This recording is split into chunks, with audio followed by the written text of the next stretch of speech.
Welcome to A Fork in Time, the alternate history podcast.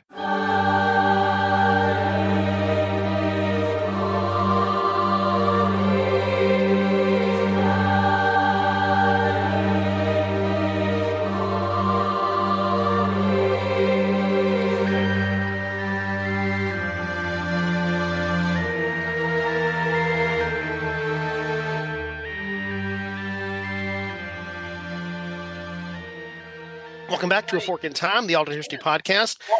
Don's sitting in the host chair today. I am joined by I was about to call them a motley crew. They're not really a motley crew, but they're a fun crew to go to war with. Hopefully we may not be going to war. We may be going to war. We'll talk about that as we go through this here in the course of the podcast.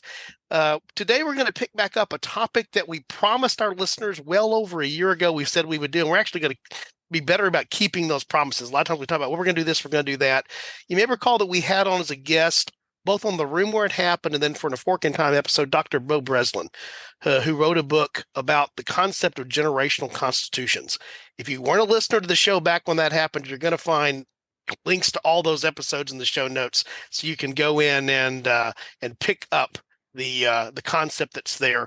But just real quickly for those that haven't had a chance to listen to those yet, is that Beau's concept was this idea that Jefferson had, although Jefferson wasn't there at the Constitutional Convention in order to be able to push it forward, which was this idea of what are generational constitutions, that it would have been built into the Constitution, this concept that every so often, basically within about the lifespan of the country, the average lifespan of the country, that you would come back and revisit the Constitution. The concept there being is it's such a foundational document, you don't want somebody generations or centuries ago having established what your fundamental rules are without the ability to come back and easily do that. Now, of course, we had the amendment process for the U.S. Constitution, and we've adapted it through interpretation through Supreme Court decisions. But the concept was this would be built into the Constitution. So if you remember that conversation, if you've listened to those episodes, you'll remember we talked about the concept with Dr. Breslin. And then we said we would come back and revisit in A Fork in Time each of the 5 conventions that he lays out in his book. We've already done number 1. The second one would be about, in Breslin's book, about 1863. So we're going to keep it at 1863, and the conversation that we're going to have today is around what that would look like and how that would impact things. Joining me today, I haven't introduced the team yet today, so let me get that done. I've got Robert Koshu, Eric Rush, and Eric Darling Bond joining here. So we've got our dueling Erics. We've got Robert, which I'm proud to say, because I can see him on the screen here, is touting our college alumni's colors, and I'm good for that. And we'll go ahead and get rolling in here. So I'm just going to throw it out here, guys, just picking up on this. The concept that I was talking about pre-recording as we were getting ready here, this idea that it's built into the Constitution, now you're going to come back and revisit. And we're approaching, and we know, a pivotal moment in American history in the 1860s. 1863 is an interesting year for this just to have logically fallen. The 1850s are leading up to the event that will be the American Civil War. And so the concept is, let's say in the 1850s, with the admission of California, as we get towards the Kansas-Nebraska Act in 1854, we have a couple of presidencies that are not eight-year concepts, or you run into lame duck terms that are there before the election of 1860. I'll just throw it out there. I'll start with you, Robert. If you know a Constitution Convention is coming and all of these forces are sitting out there, let's say in the 1850s, what are you thinking about? You're thinking of, what are we going to do to either maintain the status quo, which is kind of, where a lot of the country wanted to be, which is half slave, half free. And at the same time, you're going to try to tamp down the radical abolitionists and the radical Southerners at the same time. Because remember, South Carolina was going to secede basically, and I so wish Chris Coppola was here so I could rib him about this. South Carolina was going to basically secede every other decade. If you kind of read through the history, they just kind of, no, we're mad about this, we're going to secede from the Union. And so you want to kind of tamp down the two radical sides. And your biggest fear in my mind, as I think through it, is I'm thinking 1858 because of the Kansas situation in particular would bring that up, because that's where you had the compromises and the discussions back and forth going on, the English bill. But at the same time, you're wanting to solve this problem. You're wanting to get it settled down. But what you're not wanting to do is call a constitution that's staffed with nothing but two radical sides at the same time. Eric Rush, do you have any thoughts on Robert's comments or the ways that you think it might play out there? No, I actually had very similar thoughts. Is that, and again, being a person who grew up in Kansas, I this is a sort of received wisdom with our history of the time between really 1854 and 1861, when Kansas was eventually admitted to the Union. A union that was now fractured, but fundamentally Kansas is a free state.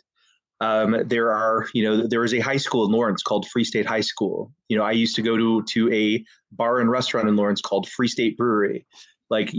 Kansas had embraced its identity as a free state, but that was not fait accompli. That was something that happened with a number of people immigrating there. I mean, so you have people coming to Kansas from slave states, coming to Kansas from free states. A lot of abolitionists coming from New England to Kansas at the time. It was a very violent period. And so I think that there's a lot of ways that this could have gone very badly, even more badly than what happened in our current time frame. So I have to say I completely agree with Robert that a lot of this focuses on Kansas. Okay. EDB, what do you say? I would have to agree. Kansas is definitely going to be the thing that will probably spark a conversation of, okay, we definitely need to at least move forward the generational conversation before it gets out of hand. I am, of course, going to be the most cynical member of the panel today, I imagine. But I will explain my reasoning later. Okay. And part of the reason that we were talking about podcasts, and we've actually, I think, mentioned this a couple of times on recent episodes, as a rule of thumb, we normally steer clear of politics for good reasons on the podcast, but we've also agreed that we are all mature enough here, even though we don't all necessarily share the same political view. By the way, that's a good thing to not necessarily share that and be able to talk about it just as a general concept, just throwing that out there. But this idea that, yes, we're talking about the context of the 1850s and 1860s here, but it's just as real today as it would have been then, in terms of there's the question of, do we have a document in the U.S. Constitution? And I know we have global listeners as well, but they're interested in this because it impacts the way that things work in their fundamental laws as well, is that, do you have a document that's flexible enough to be flexible as it needs to be over time and adapt? And also the flip side of that being, do you have the consistency that you need so that you're not changing the fundamental rules of the game every time you turn around? This is the balance of this idea of having a written constitution that can be amended, as the U.S. Constitution has been, but it's tough to do because you don't want to be rewriting the rule book every year, so to speak. But if you never rewrite the rule book, you get some really wonky things going on. Robert, you about to say something? You're muted. You're muted. You're muted. Had to find my mouse. Well, I was thinking through as I was thinking. I'm thinking you're wanting to keep the fundamental pieces in play, but as we've said and as we talked about, America's original sin of slavery has been kicked down the road, and I think Kansas is I'm going to use the term, sorry, Eric, festering sore that brings it to the forefront. At the time, it was. I mean, at the time, it very much was. It was like everybody kind of could ignore everything, but then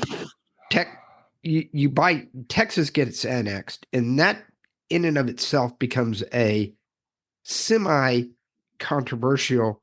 But then you fight the Mexican-American War after Texas is annexed, and you achieve vast other sections of slavery, of rather statehood or territory, and you start discussing, are those going to be slave or free? So that really kicks it off, and then Kansas comes to the forefront as a part of this. And I think, Robert, I think you're right about that. And I would actually say I think it's California and then Kansas. Yeah. So because I think both of them really play a part in destabilizing that, kind of, we'll call this uncomfortable piece. But you're right. I mean, by 1858, Kansas really was a festering sore. Lawrence had been sacked, scarce years before that, by pro-slavery forces, and when at a time when Lawrence was the abolitionist capital of Kansas before that became Topeka. And Lecompton, Lecompton's it's like 8 miles away from Lawrence, was the pro-slavery capital of Kansas. Eric, I'm going to ask a question out of ignorance here. Which I'm assuming that obviously growing up in Kansas, one of the things you have as a class in school is Kansas history, right? At various points. Absolutely. Just like we here in Texas have Texas history, we actually encounter it twice in our academic career as a broad rule of thumb. This now reminds me I need to go get a book on Kansas history, because now I'm more even fascinated by it than what I know, because I know about it from the outside. But you mentioned several things that are the legacies that come from this. You talked about the Right. Free State things, the things that are there. It's sort of ingrained in Kansas lore and legend, the same way that things about Texas that Robert and I are familiar with, having grown up here, are about as well. The timing on California's admission also, I think, is interesting, because there was an external factor that forced that, the gold rush, right? Yep. So you want to do this. And if you think back to the compromises, the first thing that popped in my mind was the Compromise of 1850, and back to the Compromise of 1820.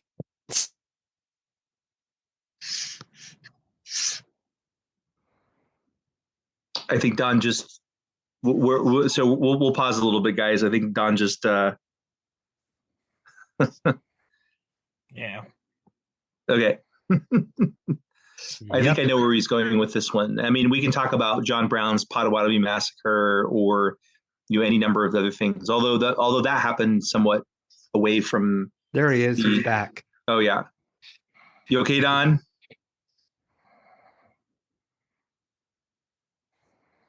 You have no sound now, though. How about now? There you Yep. go. Yeah. Thank you. There's this little button here that if I accidentally press it, it actually mutes me. So I've got to be careful not to do that. Okay. My point is, if you didn't have the balance naturally because of the states that were seeking admission, you artificially created it. For example, in 1850, Maine comes into being, if I remember correctly, or is that Maine was 1820. Maine was actually in. Yeah, it was actually in response to Missouri. Exactly. In 1821. Yeah. And so you actually carve up Massachusetts to have a balance to Missouri, right? Oh, I see what you're saying, Don. Yeah.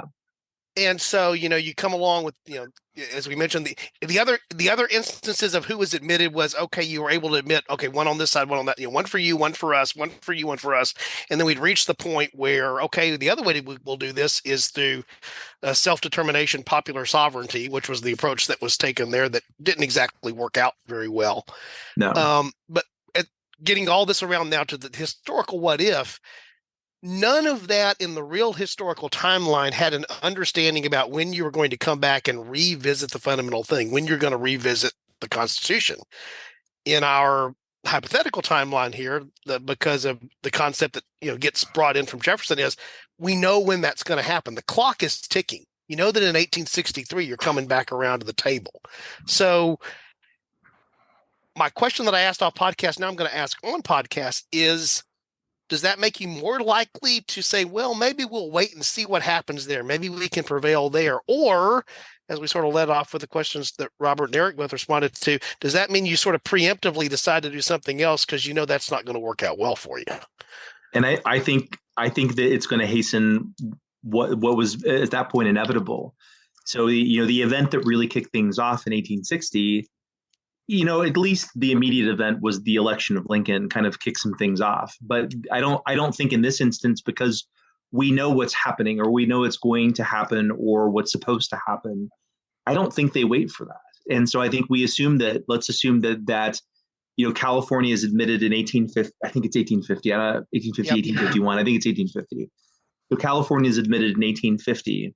I don't think you wait too much longer before things get pretty unstable. Kansas, Nebraska Act 1854, Minnesota 1858, and Oregon 1859, both free states. So you got several free states. It is now very destabilized, at least on paper, in favor of free states. And then you have this popular sovereignty with Kansas, which was eventually admitted as a free state in 1861, and Nebraska, which was not admitted until 1867, but would have been a free state had it been admitted before that. Right. And so, but people in the North don't know that, and people in the North were very, very unhappy with Pierce for his support of that. I mean, that's one of the reasons why he didn't even get the nomination in 1856 in favor of Buchanan, who is, in my opinion, well, not to get too political, but our second worst president. But Buchanan was incredibly ineffective, and so you had Pierce, who was not very effective, and you had Buchanan, who, in my opinion, was probably even less effective.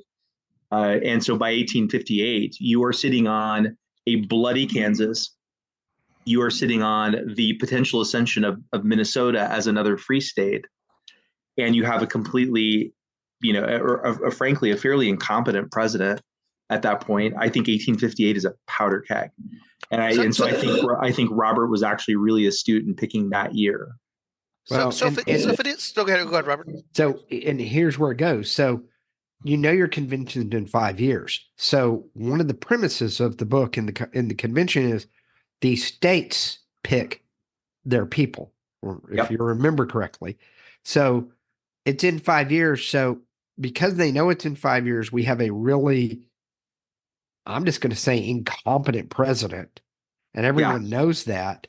So states start saying, hey, we're going to go ahead and start talking about, especially the northern states, because they want to try to get because I think you're going to have this tension between and I'll say it right now, much like it is now, you've got the radicals on both sides when you have radicals on both sides running and controlling things is when you get into serious issues. So now you've got the radical abolitionists, and they start nominating, here's our people that are listening to the convention. Of course, the slave states freak out, and they appoint, well, here's our people. And by the way, Henry Clay is going to run it, is one proposed to run the convention. And we'll just thought, let's let Abraham Lincoln be the other proposed president of the convention. Yeah. Or at least a delegate from Illinois. Oh, at a minimum, he's a delegate from Illinois at this point. At a minimum, I agree. Yeah, and now you throw in, there's this new party, the Republican Party. The Whigs have died. Whigs are dead now. And so now you've got really interesting politics in play, trying to set up a constitutional convention. And I think that becomes the powder keg where, heck, South Carolina says, no, we're done with this. This is stupid. Yeah. And I hadn't really thought about, I guess I had thought about it, but hadn't played it through in my head the same way, is this idea of this looming event starts having an impact on the way that people posture themselves, position themselves. A lot of what happens in, who's going to control which state legislatures, who's going to control the governorships in states, is around this idea of, we want to make sure we're in control when it's time to send the delegates, so that these are in states that are competitive, that are not one party states, where that becomes part of what's there. And so this becomes the looming thing down the road that doesn't just have an impact at the national level. But I'm glad you pointed it out, Robert, because I remember it after you pointed out, was this idea of how do you get these people here?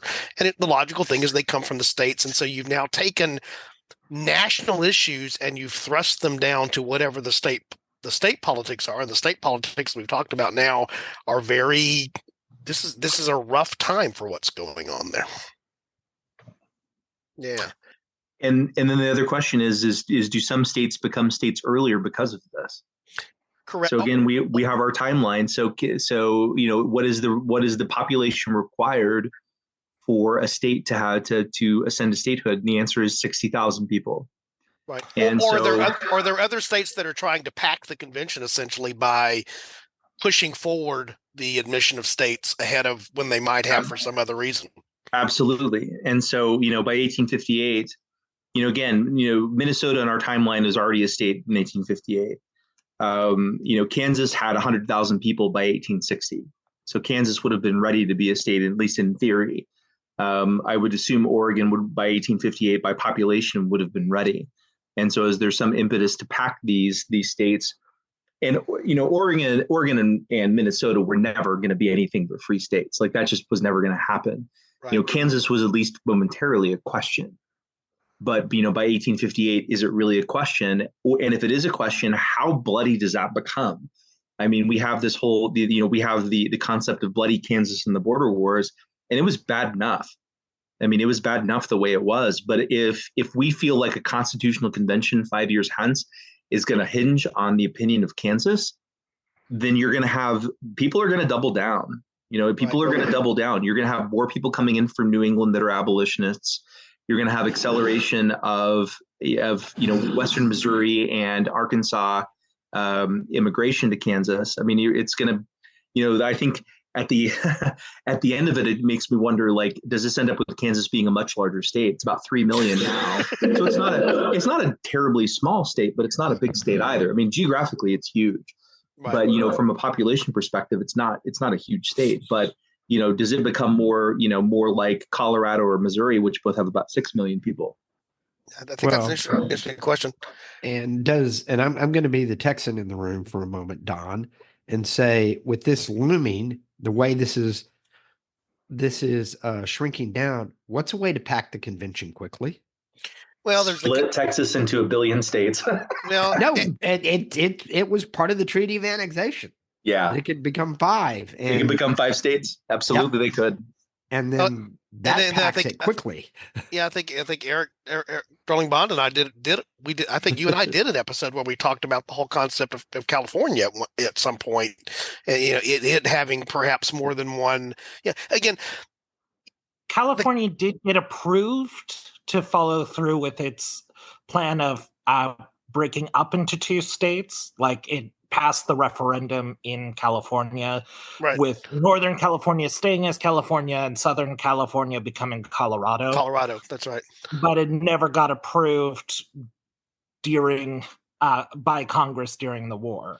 And again, with a different backdrop for different reasons and maybe different motivations, maybe there's a different calculus that goes on with that. Yeah. But, even now we have a hard time admitting states into the union, despite many of our territories meeting the population requirements, sometimes even more than actual states that we currently have. But Puerto Rico has almost 4 million people. Yeah, absolutely. Exactly. Yeah. But nothing gets moved because when it is a primarily 2-party system, it is difficult to allow in a new state. This also happened in 1900 with the state of Sequoia, which eventually had to be readmitted as Oklahoma. The chief political party does not want exactly a new state that's going to add to the opposition. Yeah, but and again, that's why, to me, this was an interesting topic for us to cover, because the echoes of this exist all the way down to today. It's slavery is not the issue, but other things that are equally passionate among electorates are the issue that causes this to come forward.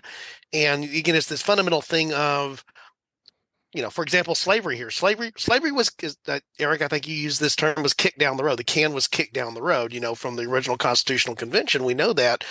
I was actually having this conversation in a business conversation on Friday with one of my colleagues, and I said, we knew we were kicking the can, and then we shouldn't be surprised half a block later when we go, a can? How did a can get here in the middle of the street, kind of thing, because that's what you've done.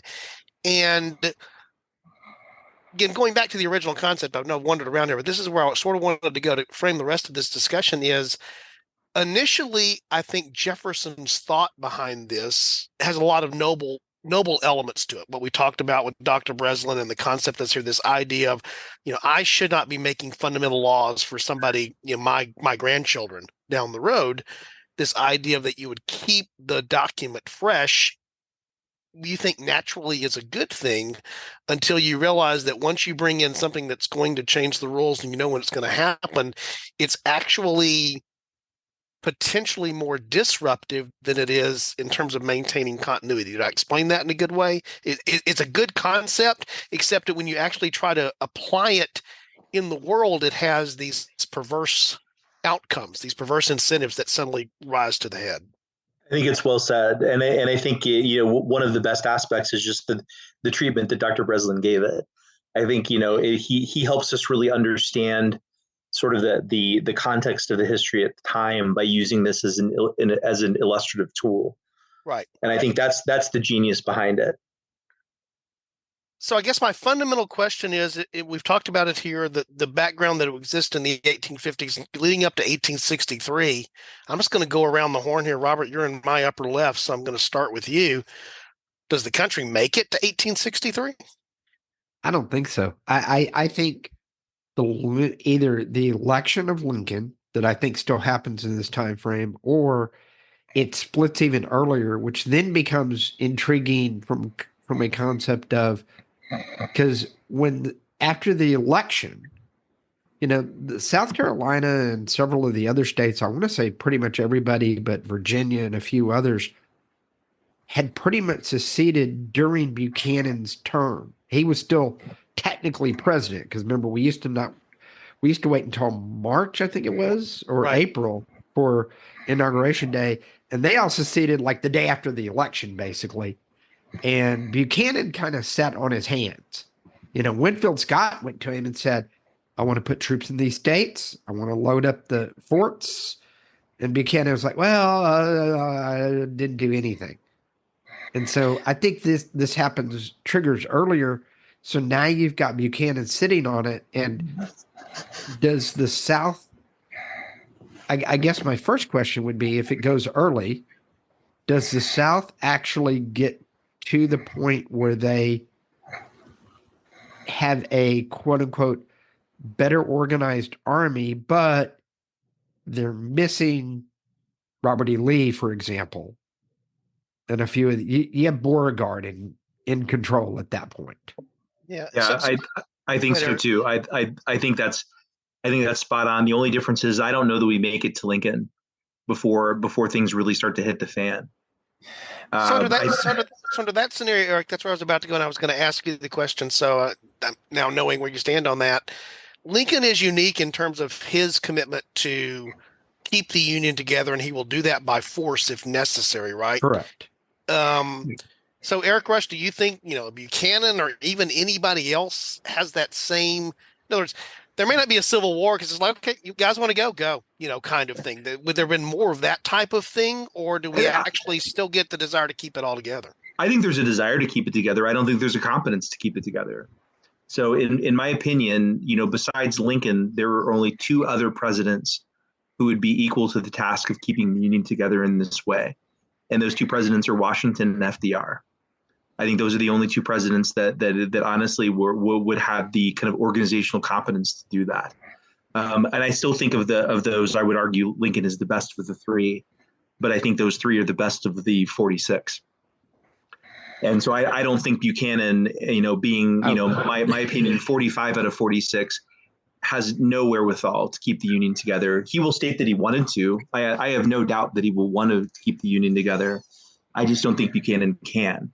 And so I think if you have an 1858 exit and I think that's very likely, then and especially again, and some of my mom's family's from Minnesota, so I'm going to say the powder keg in this case is, everybody's sort of hemming and hawing about California in 1850, but the next state to be admitted is Minnesota, and so it's not Lincoln's election that forces the South to move. It's the statehood of Minnesota at that point, and then you start to get rumbling in Texas of dividing into multiple states, and then I think at that point South Carolina makes good on its state consistent threats to leave the Union, and honestly Calhoun's consistent threats to leave the Union. I think they make good on that, and I think it goes from there. The question it really becomes is not whether they leave. It's are there any states that do leave or don't leave because of that? Do you keep border states? So Missouri, Kentucky, Delaware, and Maryland stayed in the Union. Would that still happen? And I think the answer, is probably no. And the reason I say that is Buchanan. So I think Maryland and Delaware very likely stay in the Union. I think Kentucky leaves. I don't think I think Lincoln persuaded Kentucky to leave. What was the quote? It's I'd sure love to have God on our side, but I really need Kentucky, Right. or something like that. Isn't that what Lincoln said? So I think Kentucky leaves. I think Missouri probably leaves too. Well, I'm going to throw something out. If we have a 58 succession, Yeah, the people that want to keep it together, put forth the one man who I don't know if he was, I think he knew what it would take to do it, whether he had to do it or not, and it radically changes the entire story. That group put a Save the Union party is formed, basically a coalition. They put forth Winfield Scott as their candidate. Commanding General with Henry Clay as his running mate. Clay's gone already by now. So that's right, he's gone by now. Yeah, he's gone. But in fact, all of this is happening because Clay's not around to try to knit together some type of compromise, right? Yep, I mean, that's right. That's right. So because they split out. So, but you put Winfield Scott out has the potential, candidate for the Save the Union group, and he pulls in a governor in exile as his running mate. Who's the one Texan who would not have gone along with any of this? That would be Sam Houston at the end of the day. And he would have been a senator at that moment. Yeah. The interesting, I think that's a very interesting place for us to go, and maybe worthy of making a note here of a future episode for us to talk about this. What's curious to me is the whole concept of if this happens in 58. Yeah. What actually happens in an 1860 presidential election if states have already left and say, that's great, you guys can go and have your election. We're not even part of that union anymore, so we don't care. We're the Confederate States, whatever forms, if it's something different than the CSA.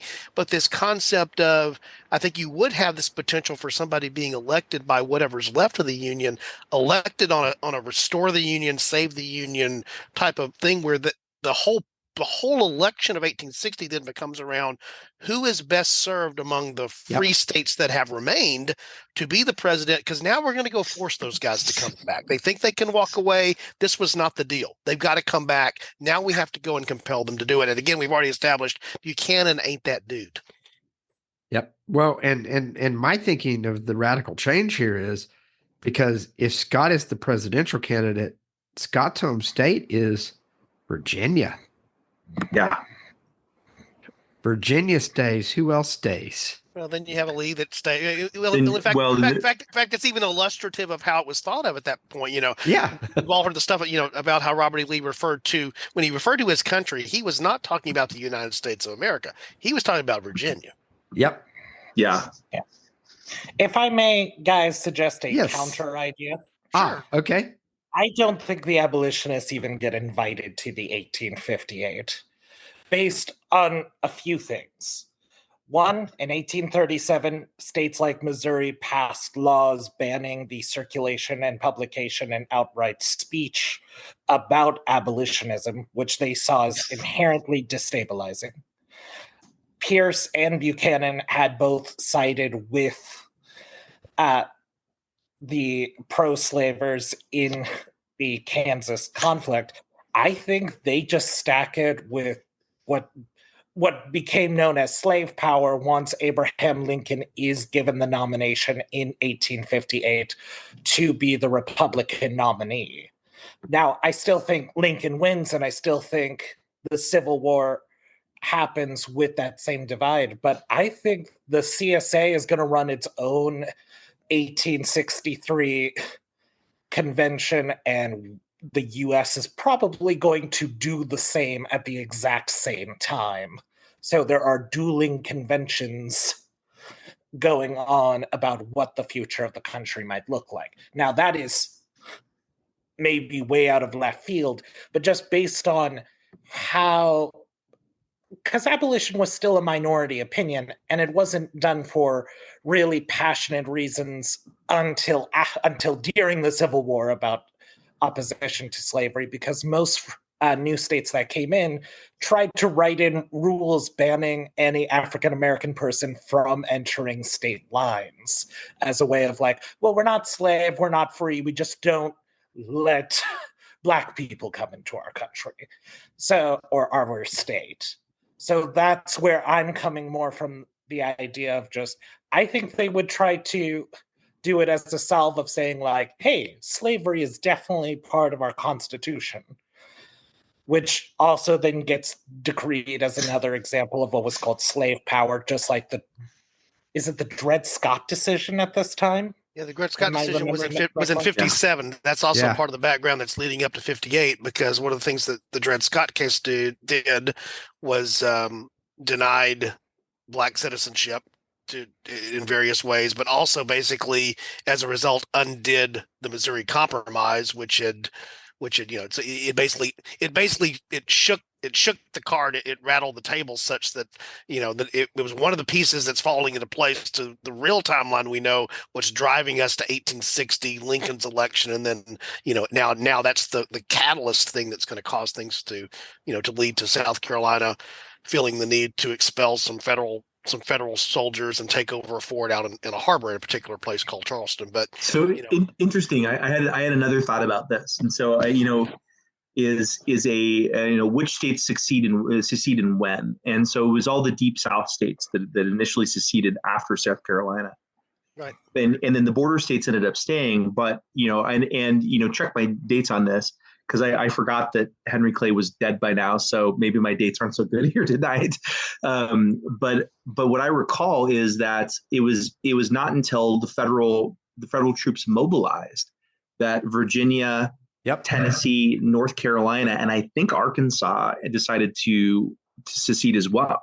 Yeah, they were my recollection is, we may get corrected by our listeners, and feel free to send it in and say that they were responsive secessions, in the sense of something we've talked about here a number of times on the podcast. In World War II, does the United States go to war against Germany in the same timeline they do in World War II if Germany had not declared war on them, kind of thing after Pearl Harbor? And I think the same thing is going there, Eric. I think you've hit upon a key thing. There were states that were going to leave because they were destined to leave, but there were these other states that were not as inclined to do so until, okay, if we're going to fight about this, we know which side we're going to choose, kind of thing. So what if, I'm just thinking about this from, I'm putting myself, and obviously, none of us really know James Buchanan, but I know what I've learned about him. And, he was more what I would consider to be a politician accommodationist. And so would he have said, okay, these Deep South states left, they'll go their own way. But you other states that allow slavery, let's go ahead and have this constitutional convention in 1863. Let's talk about, basically a soft landing for you that, that still protects you in some ways that maybe you would be concerned about, maybe the kind of the promise that we've got your back. Would they listen to that? I don't know if they would or not, but we know that the Lincoln raising, 75,000 federal troops or whatever it was the, kind of the powder keg that got some of those other states that eventually seceded. So I don't know what a really dovish approach would have done, especially with somebody like Buchanan, who wasn't very competent. Maybe it would have been even worse, but I'm just curious about, would that approach have just meant all the slave states essentially left? Or would that have meant that it was only really the Deep South states that the kind of that very southern tier would have left? And would they have been left on their own? And Eric, I guess the point here is not every state seceded for the same reason, is the point, right? Is that there were some that were destined to over, a states' rights slavery issue, but there were others that So I was taught in Kansas that it was the war is called Civil War, but I know some of my friends that grew up in the Deep South knew it by a different name. The War of Northern Aggression. There you go. And so that belies the sort of some of the impetus. I mean, let's not pretend that the Civil War wasn't about slavery. Like, let's not pretend that, because that would be ridiculous. And in fact, I mentioned how that connects to our current politics. That was something in the political dialogue just in the past week here in the United States, which is interesting. And well, maybe this is something to talk about on a live stream, maybe about the comments that were made or not made by Governor Haley about the causes of the Civil War. And this is something, we can get a little more, political on the live Right. streams. Yeah. And I will say, I feel like on the Fork in Time podcast, we're pretty divided, divided. That sounds bad because we're not at odds. We're diverse. But I would say There you about go. half of us have more conservative views and about half of us have more progressive views. But one of the things I love is that we can always come together and discuss things in a friendly way. Yeah. And why I mentioned that, Eric, is just to say that we are still dealing with the concept here of even what this was about. Yes. To a degree. And, I grew up where I grew up in. Houston is uniquely positioned because it's sort of west and south at the same time. It's a very unique place on the map because you really can't grow cotton much further west than here. You get into, just the economics, the agricultural elements of what's here makes, is Texas in the south? Yes. Is it west? Yes. It's sort of both at the same time. But this idea of, and again, I agree with you, Eric, the war was fought over slavery. The state right that was at question was whether those states would permit slavery to exist or not. That's what's there. But even how we define what this was about a long time later, yes, as Americans, is still plus years. is still very divided and divisive in a lot of ways. And we saw that rear its head just in electoral politics in the United States here within the last week. Yeah. Go ahead. And I would also say we saw it rear its head 3 years ago yesterday. Yeah. Yes, we did. Absolutely. And I was well said, Eric. Yeah. I was probably the only person on my group because, although I am a bit more left-leaning among my friends of just like, yeah, what happened yesterday, I still can recall where I was and nobody else. I think we lost Eric there. I think we did. Yeah. We'll make sure we pick it back up when he comes back in. To his point, the point that I was, that we've all made here around the fact there is that the fundamental concept, which is what I really liked about, first of all, it was cool that Dr. Breslin joined us and was a listener and, has written this book and came and joined us for that. But this concept, again, the very first thought is, well, it's a really good idea every 20 years or so to, refresh this thing and to bring it out. But we're talking about, how would this have played in 1850 and 1860? Imagine now that it was 2023 that we were rolling up on a scheduled constitutional convention, and what that would mean.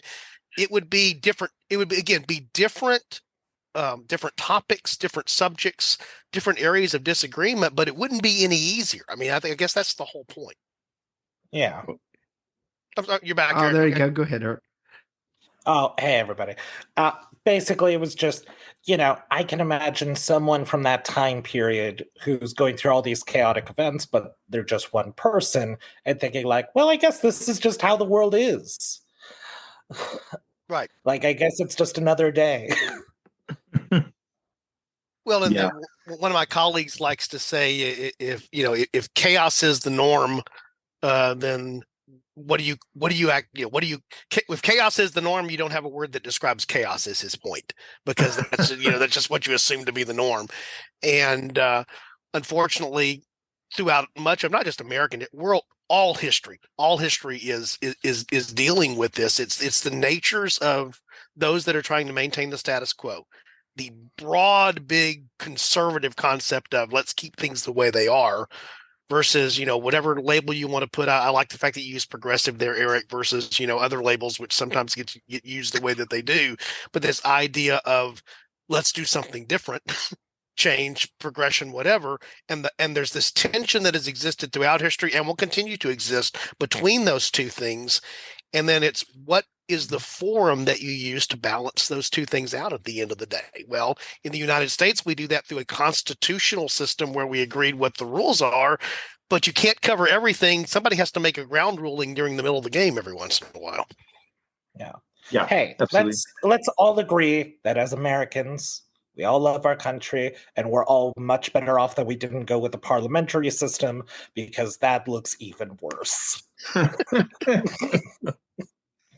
The grass is always greener is also my other way of thinking about that, because Grass is always greener, that's for sure. yeah, there have been times in my adult life, and again, I think our listeners know this. My degree is in political science, so I sort of feel like I know a little bit about this stuff, although it doesn't look like what I studied more and more as time goes by, to be honest. There have been times in my adult life when I've advocated for what would really help the United States is if we had a parliamentary system. And here's why. The idea that we wouldn't have, a two-party system because of the way the elections work, et cetera, et cetera. My smaller groups could actually still have a say and not, try to be achieving a majority. But you're right, in the sense of the continuity that happens under the, suddenly vote of no confidence and suddenly you got to form a new government in the midst of all this is an entirely different scenario that we don't have to deal with here in the United States. You end up as the state of Israel is at this moment. Yeah, which is technically they have an emergency government. Yeah, it's technically how they're running at this moment because of that. They just went through their own Marbury versus Madison. Right. Yes. Oh, they did. They really did. Absolutely. Yeah. Which also, then this maybe is a good way to bring this around full circle, because we literally could, in good constructive ways, talk around this, I think, for hours on end, is this idea of Breslin's concept. I think we talked about this maybe on the episode, so it's probably not new here, especially if you've gone back and listened to that again, because we're doing this now, is that the idea is that the Constitution did adapt, but it adapted in ways that nobody planned for. Nobody assumed that a Judge Marshall was going to get out there and say, there's this gap here that says, how are we going to resolve whether something is constitutional? I think we're just going to take control of that. Anybody have a problem with that? Good. Okay, you don't. That's the way it's going to work here. And we've just recognized, because it was convenient at that particular time to say that precedent, Marbury versus Madison, followed up, with McCulloch versus Maryland and some of those early cases, is, okay, this is the way it works. The Supreme Court gets to decide what is constitutional and what's not. That's really not what's contained in the document itself in terms of how it works in a classic spelled out sense. That's just how we've agreed to do it for a really long period of time. Yeah, the Constitution is notoriously specific and vague at the same time. Right. Yes. And you get all the benefits and all the drawbacks of that. And again, why I thought this would be a good topic to go. Hey, we sort of owe our listeners this thing we said we were going to do, which is come back and revisit these other conventions. But it occurred to me that when I first read that, that's a really cool idea. This idea that we would come back around, but how does that play in the real world? Which is what Breslin is pointing out in his book, is that that's challenged when you actually try to bring it into reality. But if you don't have it, you end up in the situation that you can also be, which is we're trying to figure out what did these guys mean 200 years ago when we're figuring out what something is now, because we haven't gone back and redrafted the document in a classic sense. Yeah.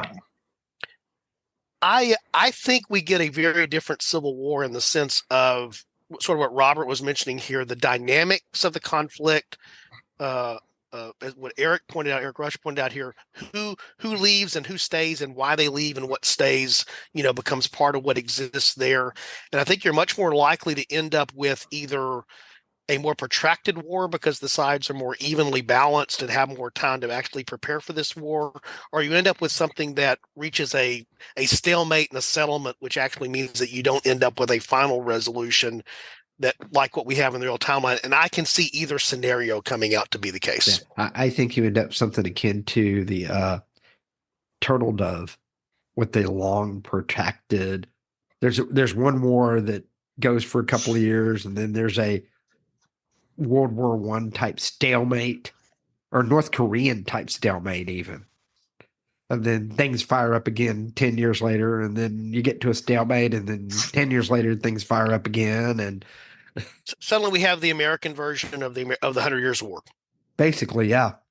Because I agree, it ends up more balanced, and the South has more time to get organized, while the North has all the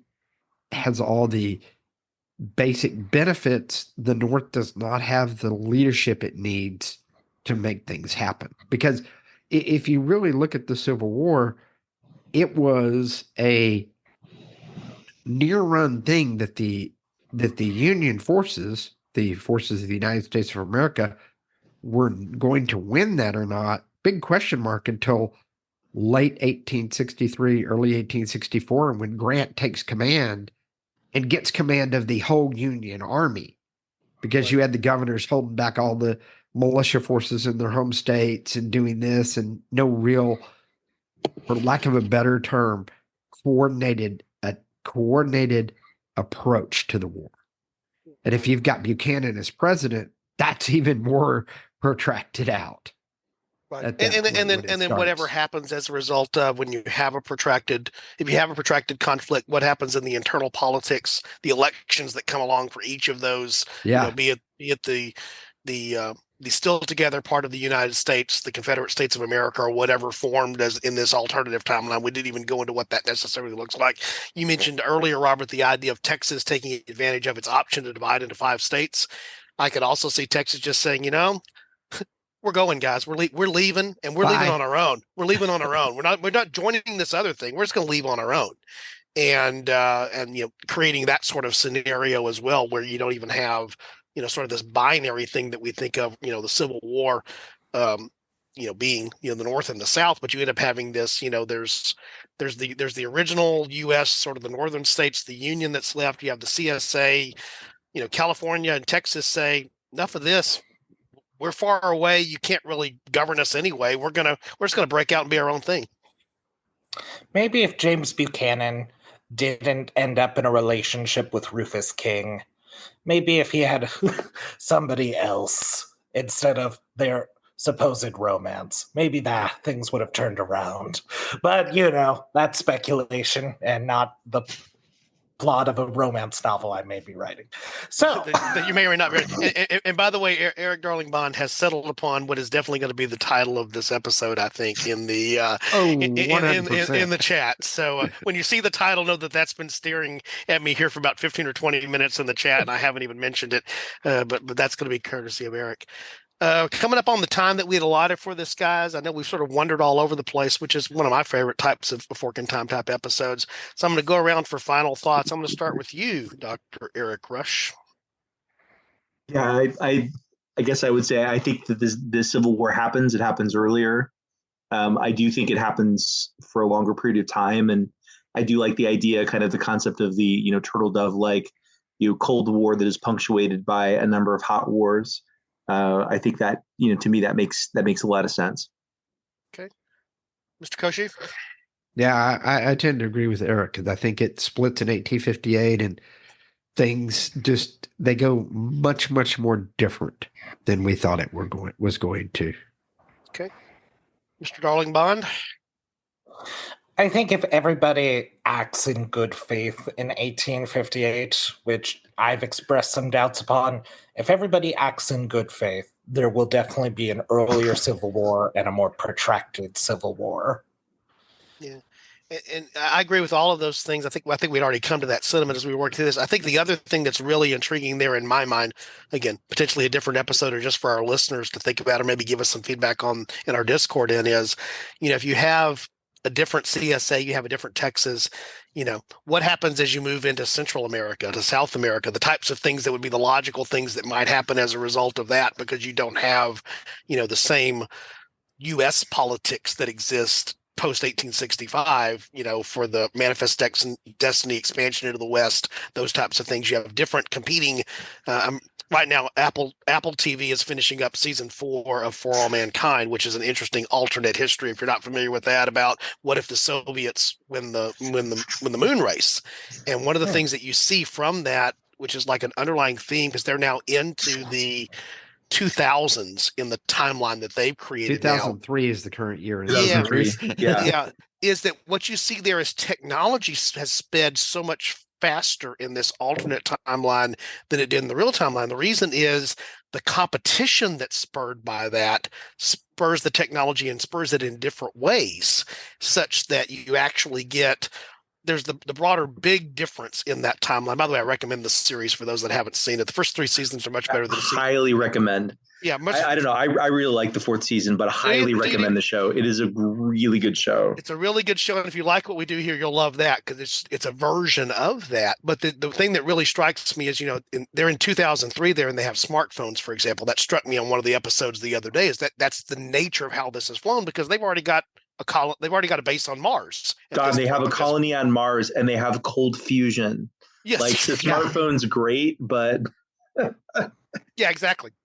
Isn't that what we were supposed to vote Newt Gingrich for? Didn't he run on doing a moon colony? Am I misremembering my teenage years? I don't recall if that was part of the contract with America or not back in. I remember President Bush talking about some of that stuff in sort of the latter part of his first term, 2003, 2004 ish, is what I remember.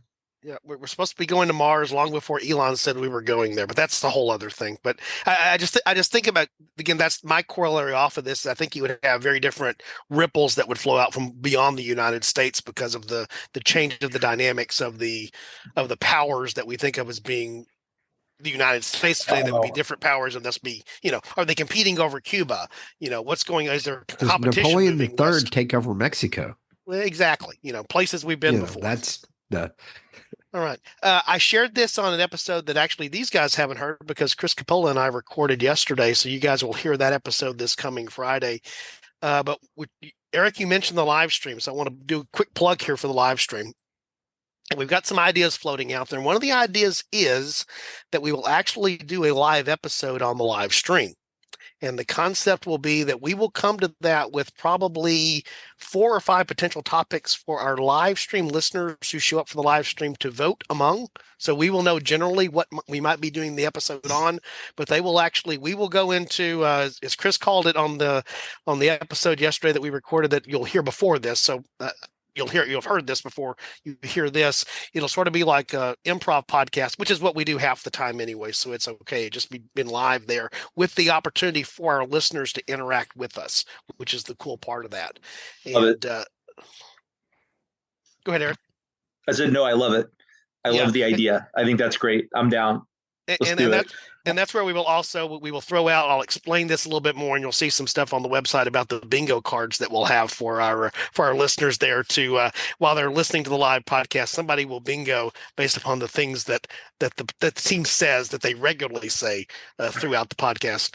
Hi to the good people will be a free space. Nobody's going to get a plus ahead there from Chris, but we'll be doing that. So look for that. I'm sort of thinking, and the timeline for this is probably good.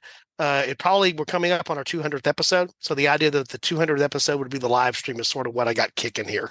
And this is news to the team here, but I think it falls in line with some of the stuff that we've talked about collectively as a team off podcast before of doing that. And I'm looking forward to that. We had fun with the first one, but we have more listeners now. We have a lot more global listeners now. That's one of the cool things when you participate with us on Discord. You'll see that we got folks from the UK, we got folks from down under that are participating there and are asking good questions.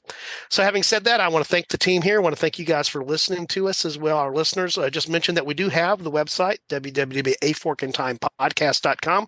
Welcome you to go there, put in suggestions for topics. We do get around to them eventually. You may not feel like we've maybe gotten around to yours if you put one there, but they're in the queue and we do cover some of them.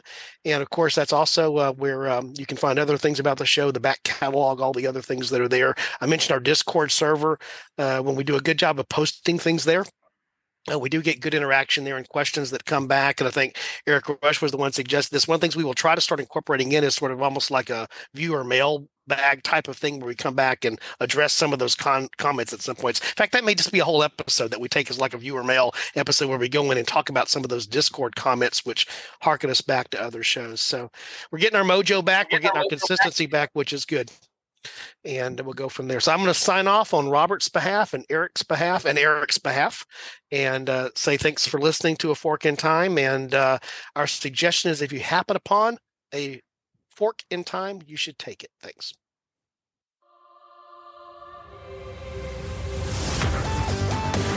Thanks for listening to A Fork in Time, the alternate history podcast. Learn more and provide feedback by visiting our website at www.aforkintimepodcast.com. Connect to us on Facebook at facebook.com/aforkintime or follow us on Twitter at AFIT Podcast. If you want to support the show financially, visit our Patreon page at patreon.com/aforkintime. We hope you will join us next time.